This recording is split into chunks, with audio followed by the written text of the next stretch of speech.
to Wilcox Nursery and Landscape.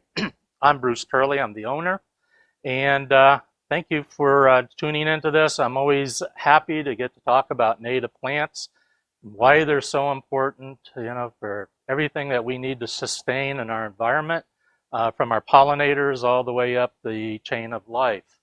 So today we're going to be talking about native plants. My objective is always to help familiarize people with some of our Florida native plants. We're going to talk about some of the different categories. Of course, we can only talk about a very small number of our native plants, so we're just going to give you a really light taste of some of our Florida natives today. When we get through the program, if you're interested in buying native plants, you might want to check out plantrealflorida.org. We also have the Real Florida Gardener that you can find all of the retailers of Florida native plants in the state of Florida.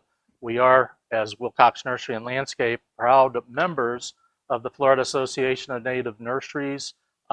Shamelessly, we have a full page ad of our information just inside the cover. So that could be a great resource for you.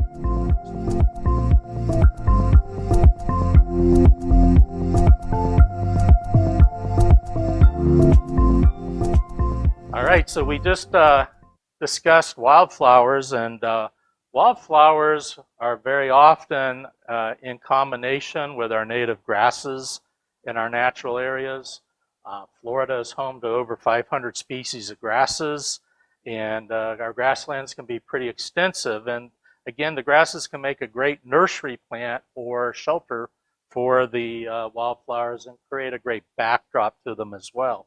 In some cases where you have tall growing wildflowers like the ironweed or the blazing stars that are going to tower way up above the grasses, they actually provide some support.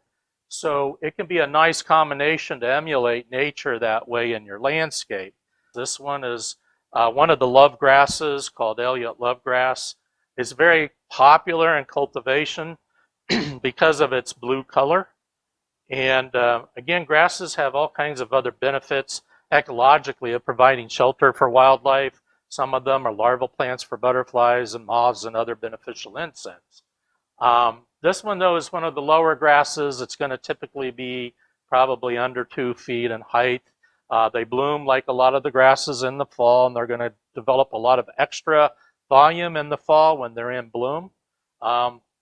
Lovegrass is one of those that can look like it's an ethereal cloud of blooms just floating on the ground when they're in a full bloom. So they can be really quite striking and quite beautiful. Again,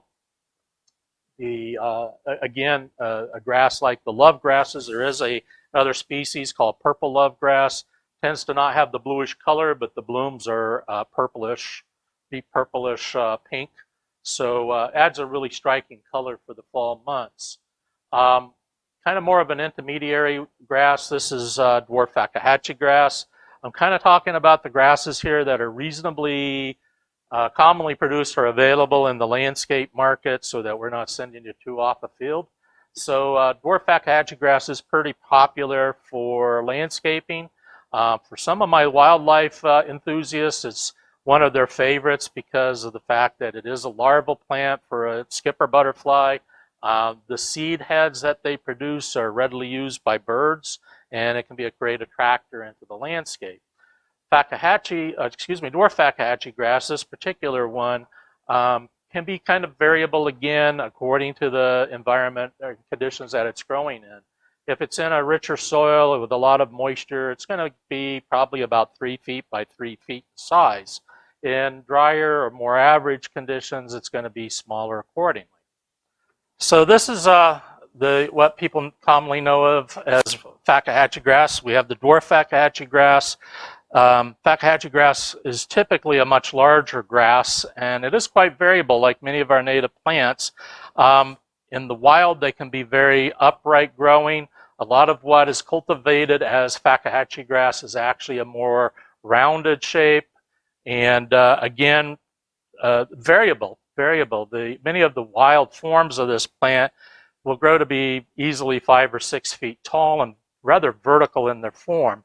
a lot of the cultivated forms that you see in the landscape trade are going to usually be shorter. They're going to be more in the 4 to 5 foot range and much more rounded in shape. The particular one that I have here is one that's a little bit more like the kind of common wild forms that you see that are very upright in shape. This one, though, does have a blue color to it and is referred to as blue Fakahatchee grass. Again, it's a larval plant. It loves moist areas, but is somewhat adaptable, but does not like really, really dry, harsh areas. The common green forms in this do seem to be pretty shade tolerant, especially the commonly rounded forms that you see in the landscape trade can be quite adaptable to shaded areas and can really add a nice textural element in the landscape.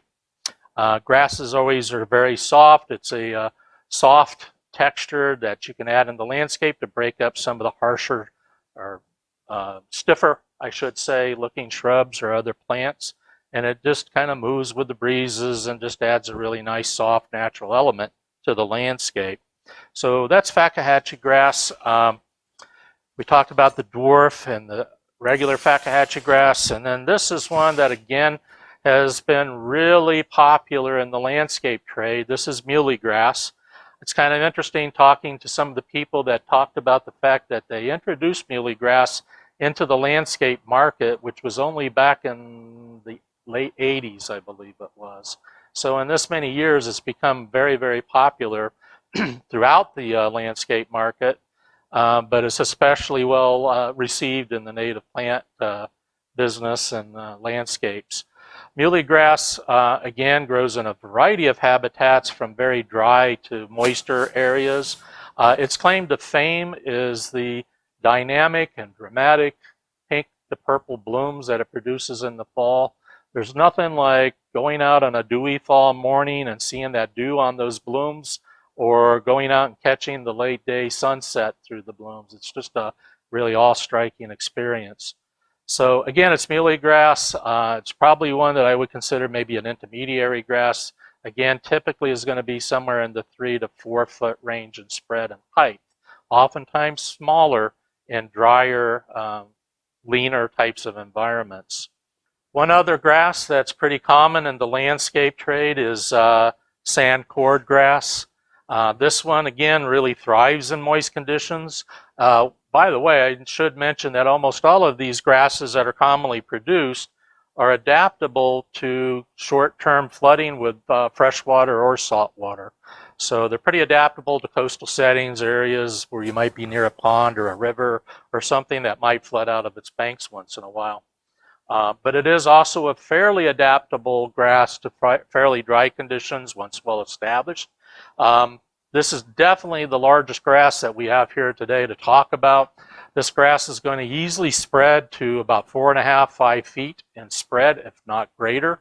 And again, it can get equally as tall. So I very often see this grass used where planting wasn't done correctly, and you really want to give this one room for its spread. And that, again, is I would plan at least for a 5 foot spread for this grass just to accommodate it properly.